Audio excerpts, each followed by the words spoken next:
Okay friends, it's time to get started on our job. One of the first things you want to do is safely raise and support the rear of the vehicle so the wheels are off the ground and the suspension is hanging. After that, remove all 5 of your 19mm lug nuts and then the wheel.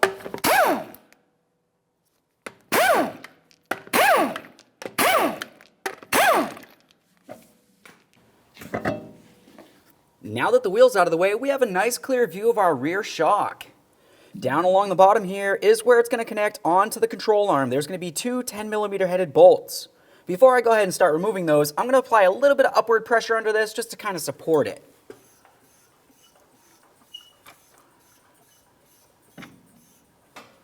Now we can start removing our 2 10mm headed bolts. They come through from the bottom facing up. You can see the tops of them. For ours, one of them's broken. I'm going to go ahead and remove the other.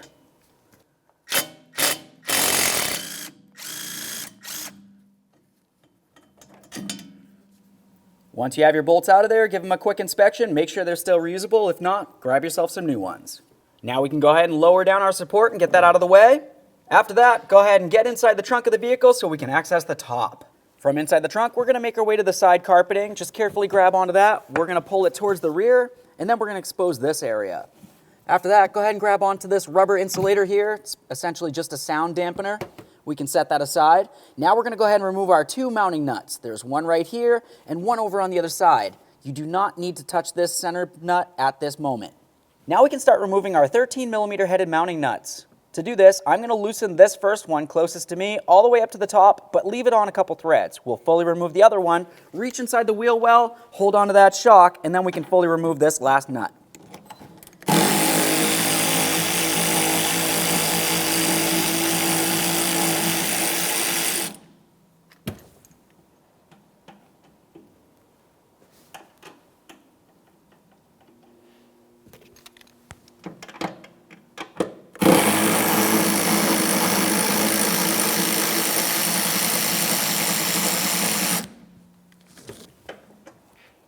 Now I'm going to grab that shock, lift it up, fully remove that nut, and pull the shock out through the wheel well.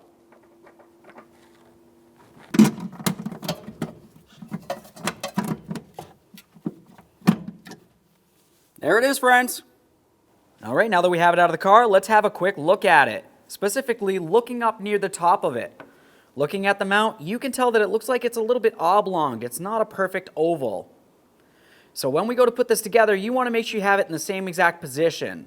Now when you align this, if you wanted to, you could just make a quick mark with a crayon so you know exactly where it's going to need to line up. Or of course you can look at the far end and just come to realize that it's pretty much making an X. So if the bottom's on this angle right here, the top's going to be at this angle. Now I'll use a 15mm to remove this nut.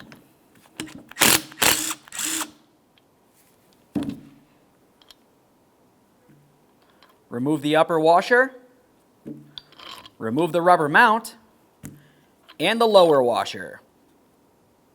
Set those aside. Let's get ready to install our brand new upper mount. Let's start with the lower washer. That's the one that has this disc going around it. Slide it right on there. Now we have our mount. Take a look at that oblong aspect of it. We want to make sure that we have it aligned properly with the original position.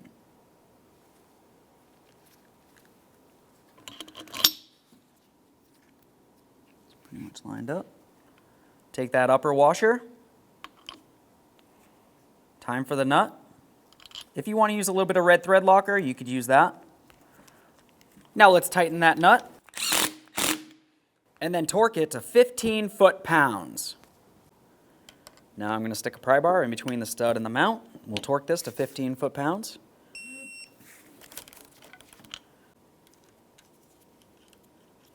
Remove these nuts. Now we're going to pay attention to the top mounting. We have that bobbled area. That's going to be facing towards the center of the vehicle, so facing inboard.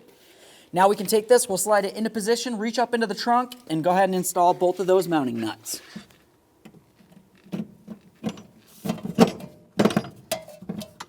You want to make sure you have this upper protector on here. This is also going to help make sure that the shock is secured in the body.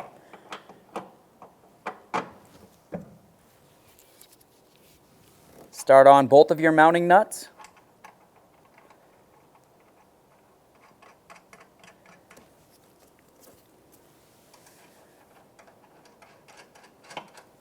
Once they're both started, snug them up and torque these to 15 foot-pounds as well.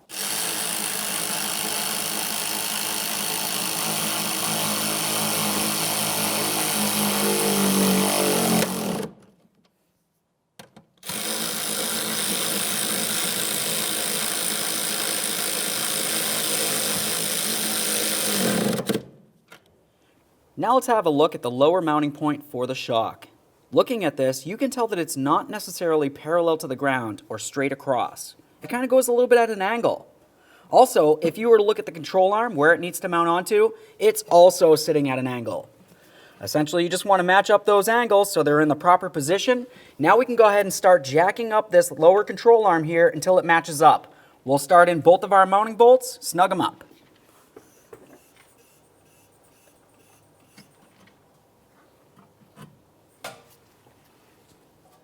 I like to use red thread locker. We'll call it your prerogative.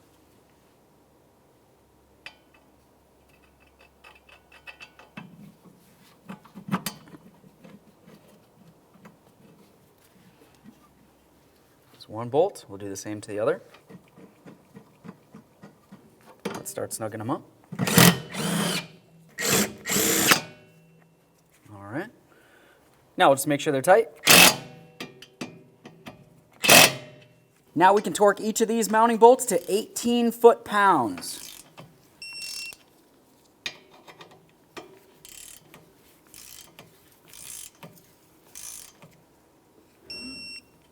Once you have everything tightened, go ahead and lower your suspension. Now once you're sure everything looks good, let's get our wheel back up on here. Now we can start on all 5 of our 19mm lug nuts. We'll bottom this out, get the wheel back on the ground. We'll torque each of them to 100 foot-pounds. With the wheel safely on the ground, let's go ahead and torque these to 100 foot-pounds in a crisscross manner.